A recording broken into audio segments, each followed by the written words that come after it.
Welcome back, ladies and gentlemen, with our main topic today. The African Union 42nd Ordinary Session of the Executive Council have kicked off on Wednesday in Addis Ababa, which is the 15th of February. The African Union 42nd Ordinary Session is held in Ethiopia, and the opening ceremony of the Executive Council session commenced in the presence of the leadership of African Union Commission's ministers and African Union member states. Well, to shed more light on this, we have the pleasure to have this phono with His Excellency Ambassador Hussein Haridy, former Assistant Foreign Minister. Good morning, Your Excellency. Good morning, madam. Well, Your Excellency, the session have started on the 15th of February yesterday with the participation of Foreign Minister Sameh Shoukry in the 42nd round of the African Union Executive Council, the two-day conference, the importance of the participation of His Excellency Foreign Minister Sameh Shoukry and the participation of Egypt in this summit. Well, this is in preparation for the 42nd Summit of the African Union.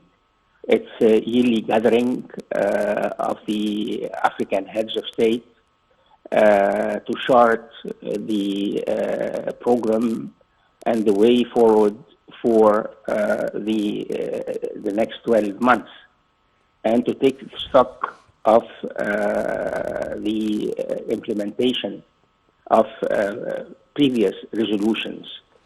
This year, the theme of the 42nd Summit of the African Union is the continental trade-free zone. Yes. And also, we have to take into consideration this is the now it's almost 20 years after the outbreak of the war in Ukraine, and this war has had, I would call, very highly negative impact on African economies, large and small. So I guess the impact and the way to absorb this impact will be high on the agenda and on discussions of this summit. And that summit will take place parallel to Egypt assuming the presidency of NEPAD for the next 2 years from 2023 to 2025. Yes, and yes, please go ahead. Please proceed. No, go ahead, madam. Go ahead. Yes. So what is the role of the Executive Council of the African Union? No, the Executive Council consists of the foreign ministers of the member states in the African Union, and it prepares the draft resolutions that will be brought to the attention of the heads of state once the summit takes place. So they are going to prepare the agenda. They are going to adopt some draft resolutions, and these draft resolutions would be, of course, adopted or amended. They will be adopted as they have been prepared by the foreign ministers, or they will be amended according to whatever the heads of state would say, or in light of discussions that would take behind closed doors among the heads of state. Yes, Your Excellency Ambassador Haridy, you spoke about the free trade. The summit is entitled "Acceleration of Free Trade Agreement." So, this will take place on Saturday in the African Union Summit, focusing on means of enhancing economic cooperation among the African countries. Could you please shed more light on this point, please? Well, as you may recall, madam, the signing of the African Continental Trade Agreement took place during the presidency of Egypt of the African Union in 2020, in an exceptional summit that had taken place in Niger, Niamey, the capital of Niger. And some 40 countries so far have ratified this agreement, which is a very promising agreement once it's implemented. So, of course, it would of course boost intra-African trade.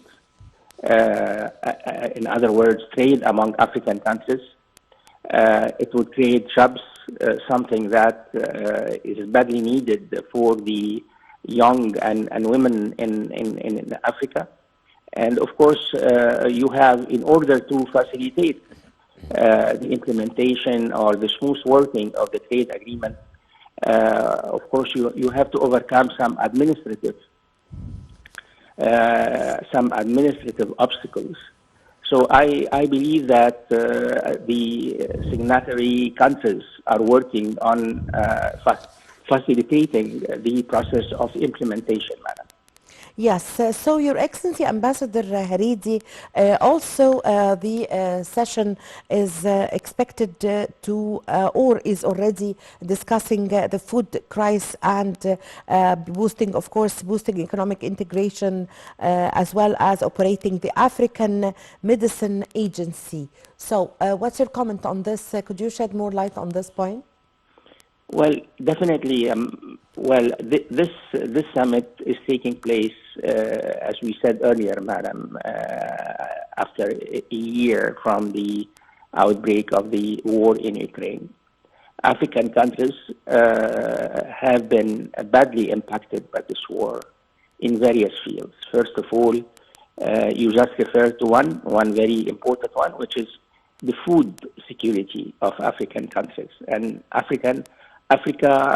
some African countries are net importers of grains, and the war and the grains come mainly from, and the sources of grain imports are in Russia and Ukraine.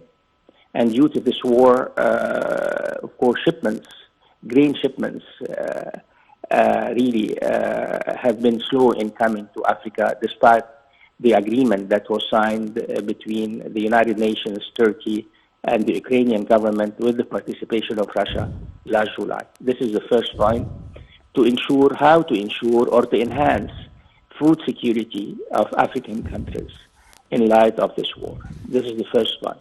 Yes. The second point, and which is no less important, is the indebtedness, the foreign debts. African countries are heavily indebted to the outside world, whether to countries or to international economic and financial institutions. And Egypt is one among these countries. And due to the increase in interest rates in major industrialized countries like the United States, in the European Central Bank, the increase in interest rates really have burdened already indebted countries with the high interests and made borrowing very difficult, very expensive for them because interest rates are high. Thirdly, in economic integration, you know, madam, that there are five African five economic regions in Africa. And just to give you an example, there's one in the west, there is one in the south, one in the center, and one in the east. Now, how to coordinate the economic activities of these regional groupings among themselves in order to turn their work to be advantageous and beneficial to the African continent as a whole. So this is another topic that is very important for the future the economic future prosperity of the African countries. Yes. And then, of course, there is, the infrastructure. Yes, Your Excellency. Yes. Go ahead, madam. Yeah, Your Excellency, Ambassador Haridy, how does the session is addressing worrying issues like terrorism and also climate change and other challenges, of course? Climate change, Egypt, an African country, is the actual chairman of the COP27 till the presidency would go to the United Arab Emirates next at the end of this year. Yes.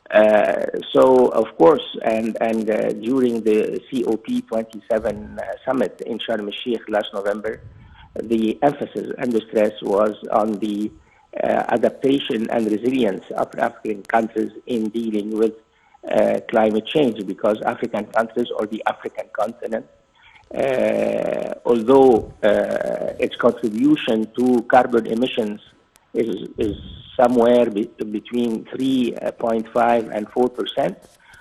However, it's heavily impacted by climate change in the form of droughts,